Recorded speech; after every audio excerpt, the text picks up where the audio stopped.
पद्धतीचं हे एक षडयंत्र आहे, हा 100 वर्षाचा प्लॅन आहे. ज्या महापुरुषांच्या बद्दलची वक्तव्य आज डॉक्टर बाबासाहेब आंबेडकरांच्या बद्दल असेल, महात्मा ज्योतिबा फुलेंच्या असेल, सावित्रीबाई फुलेंच्या बद्दल असेल किंवा छत्रपती शिवाजी महाराजांच्या बद्दल असेल, छत्रपती शाहू महाराजांच्या बद्दल असेल, ही वक्तव्य करायची आणि पुढे 50 वर्षांना डिजिटल फुटप्रिंट जो तयार होईल त्यातून हेच सत्य आहे का असं वाटेल असं चित्र निर्माण करण्याचं हे षडयंत्र आहे. दोघं मतासाठी वेगवेगळे भांडतायत. मंगळवारी कॅबिनेटला म्हटलं मांडीला मांडी लावून बसतात. आज जर अजितदादा म्हणत असतील पिंपरी चिंचवडची वाताहत झाली तर ती भाजपमुळे झालेली आहे. आज जर भाजप म्हणत असेल की पुण्यामध्ये पूर्वीच्या काळामध्ये हे व्हायला पाहिजे होतं, मग त्याला जबाबदार अजितदादा त्या ठिकाणी आहेत. झालं नसतील असं अजितदादा म्हणत असतील तर तेच पालकमंत्री आहेत. त्यामुळे सगळं जे काय आहे दोषारोप दोघांनी आरशासमोर उभारून एकमेकाला बघावं अशी आमची विनंती आहे.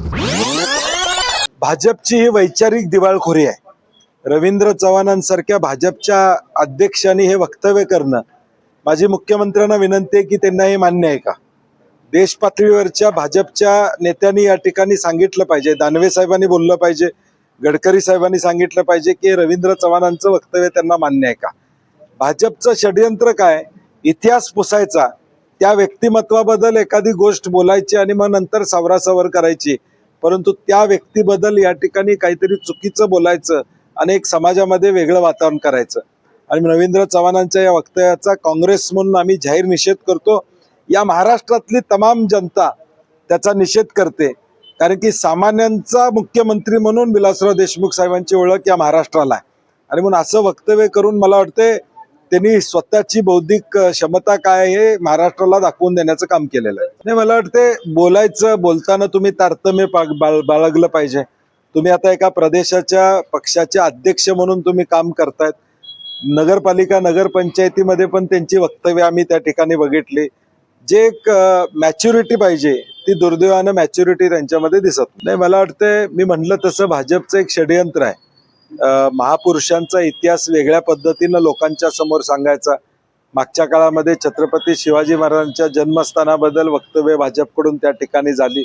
एकूणच आपण वातावरण बघितलं तर एक संभ्रम अवस्था निर्माण करण्याचा प्रयत्न ही मंडळी करतायत. यातलं एक मोठं षडयंत्र काय आहे की आज जो काय इतिहास आहे तो आज आम्ही जो वाचलेला इतिहास तो पुस्तकातनं इतिहास वाचलेला आहे. आता उद्या 50 वर्षानं जो इतिहास वाचला जाईल तो डिजिटल फुटप्रिंटवर असणार आहे. आणि आता हे षडयंत्र आहे भाजपचं की डिजिटल फुटप्रिंटवर अशी वक्तव्य करायची आणि चुकीचा इतिहास समोर आणायचा, जेणेकरून 50 वर्षानं तोच सत्य वाटेल अशा पद्धतीचं हे एक षडयंत्र आहे. हा 100 वर्षाचा प्लॅन आहे. ज्या महापुरुषांच्या बद्दलची वक्तव्य आज डॉक्टर बाबासाहेब आंबेडकरांच्या बद्दल असेल, महात्मा ज्योतिबा फुलेंच्या असेल, सावित्रीबाई फुलेंच्या बद्दल असेल किंवा छत्रपती शिवाजी महाराजांच्या बद्दल असेल, छत्रपती शाहू महाराजांच्या बद्दल असेल, ही वक्तव्य करायची आणि पुढे 50 वर्षांना डिजिटल फुटप्रिंट जो तयार होईल त्यातून हेच सत्य आहे का असं वाटेल असं चित्र निर्माण करण्याचं हे षडयंत्र आहे. ठीक आहे, आज ज्यावेळी विलासराव देशमुख साहेबांच्या नेतृत्वाखाली अजितदादांनी स्वतः उपमुख्यमंत्री म्हणून मंत्रिमंडळात अनेक वर्षे काम केलेलं आहे, त्यामुळे त्यांची प्रतिक्रियाला राजकीय रंग देणं संयुक्तिक नाही. विलासराव देशमुख साहेबांच्या बद्दलचा आदर त्या पक्षानं या ठिकाणी व्यक्त केलेला आहे. मला वाटते राजकीय त्याच्यातला विषय नाही. आणि भाजपनं आता तुम्ही म्हणताय रवींद्र चव्हाणांनी दिलगिरी त्या ठिकाणी व्यक्त केलेली आता दिसते. त्यांनाही लक्षात आलं की आपण चूक केलेली आहे. मी परवा सुद्धा म्हणलं की दोघं मतासाठी वेगवेगळे भांडतायत. मंगळवारी कॅबिनेटला म्हटलं मांडीला मांडी लावून बसतात. आज जर अजितदादा म्हणत असतील पिंपरी चिंचवडची वाताहत झाली तर ती भाजपमुळे झालेली आहे.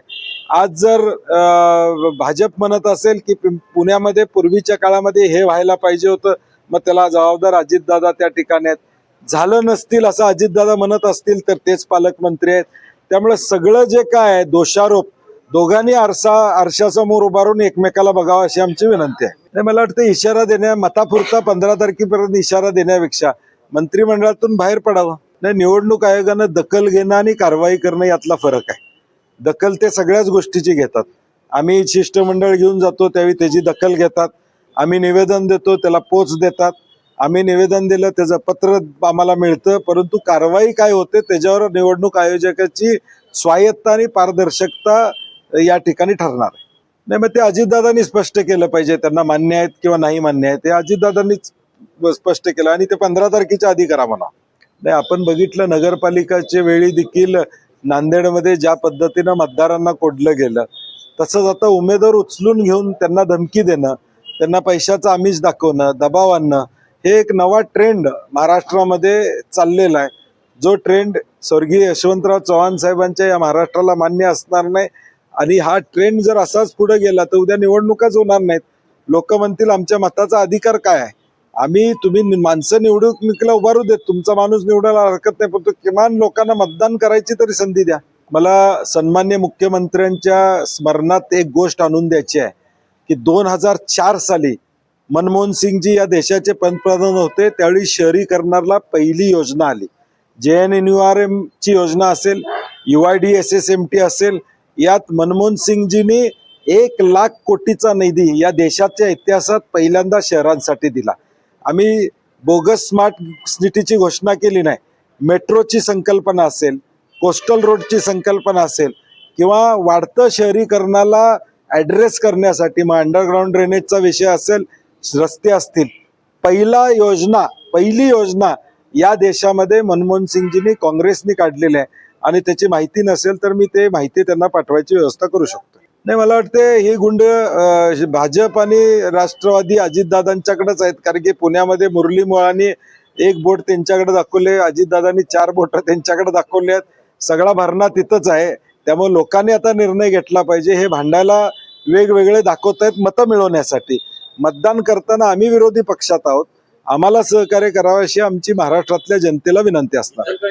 इचलकरंजी मधली लढाई आमची शिवशाहू आघाडी विरुद्ध मूळ भाजप आणि नवीन आलेला भाजप यांच्याबरोबर आहे. आता तिथं नवीन आलेल्या भाजपचं वर्चस्व जास्त आहे. म्हणजे 40-50 वर्ष काँग्रेस विचारधारेची असणारी माणसं आता तिथं अगदी 100 वर्ष भाजपमध्ये होतं असं वागतायत. त्यामुळे मूळ भाजपवाला देखील आश्चर्यानं बघतो, अरे मीच आहे का? तो जाऊन आरशात बघायला लागलाय की नेमकं मूळ भाजपवाला मी आहे का आता नवीन आलेले आहेत. त्यामुळे आमची लढाई तिथं दोघांशी आहे, मूळ भाजपवाला आणि नवीन भाजपवाला.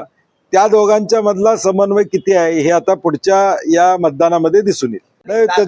तो विषय मी पाठवलं काल पाठवलं, मी व्हिडिओ त्यांना पाठवून दिलेला. नाही, पत्रकारांसाठी स्वर्गीय शंकरराव चव्हाण साहेबांच्या माध्यमातून अनेक योजना या राज्यामध्ये आहेत, परंतु तो अर्ज सुद्धा आता 40-25 पानाचा, 20 पानाचा आहे. 50 वर्षापूर्वीचे पुरावे मी कुठले आणायचे? राज्य शासनाला आमची विनंती आहे की ज्यावेळी हे राज्य स्थापन झालं त्यावेळेचा एखादा GR आहे का त्यांनी हुडकून दाखवा, मग आमच्याकडे पुरावे मागावे. म्हणजे तुम्ही पत्रकारांच्याकडनं 50 वर्षाचे पुरावे मागणार आणि शासनाकडे तरी 50 वर्षापूर्वीचा एखादा GR असेल तर दाखवावा. जे GR 1000, 10,000, 1960, 65, 70 साली निघाले या महाराष्ट्रामध्ये, ते तरी तुमच्याकडे आहेत का? आणि म्हणून अधिकारी वर्गानं देण्याची भूमिका ठेवली पाहिजे, अडवण्याची भूमिका ठेवता कामा नये पत्रकार दिनाच्या निमित्तानं.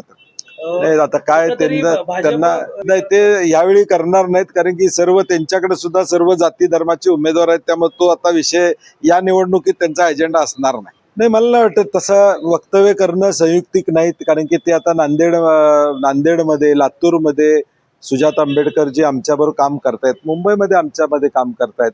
आता घटक पक्ष म्हणून आपण घटक पक्ष म्हणण्यापेक्षा अलायन्स पार्टनर म्हणून आपण असं एकमेकावर वक्तव्य करणं संयुक्तिक नाही असं मला वाटते. त्यांचा भाजपमध्ये जाण्याचा विषय त्या ठिकाणी नाही. 50 वर्षे काँग्रेसची फॅमिली, हे कारण नसताना अशी वक्तव्य करून आपण एकमेकाबद्दलचा संवाद जो आता चांगली गाडी चाललेली आहे आपली, म्हणजे वंचित आणि आम्ही एकत्रितपणे अनेक महापालिकेमध्ये आलेलो आहोत. कोल्हापुरात सुद्धा आमची इच्छा होती त्यांच्याबरोबर याची, पुण्यात सुद्धा माझी प्रामाणिक इच्छा होती त्यांना बरोबर घ्यायचं. त्यामुळे आता पुढचे 10 दिवस आपलं टार्गेट भाजप आहे हे आपण सगळ्यांनी लक्षात ठेवून आपण ही वाटचाल करावी अशी मला अपेक्षा.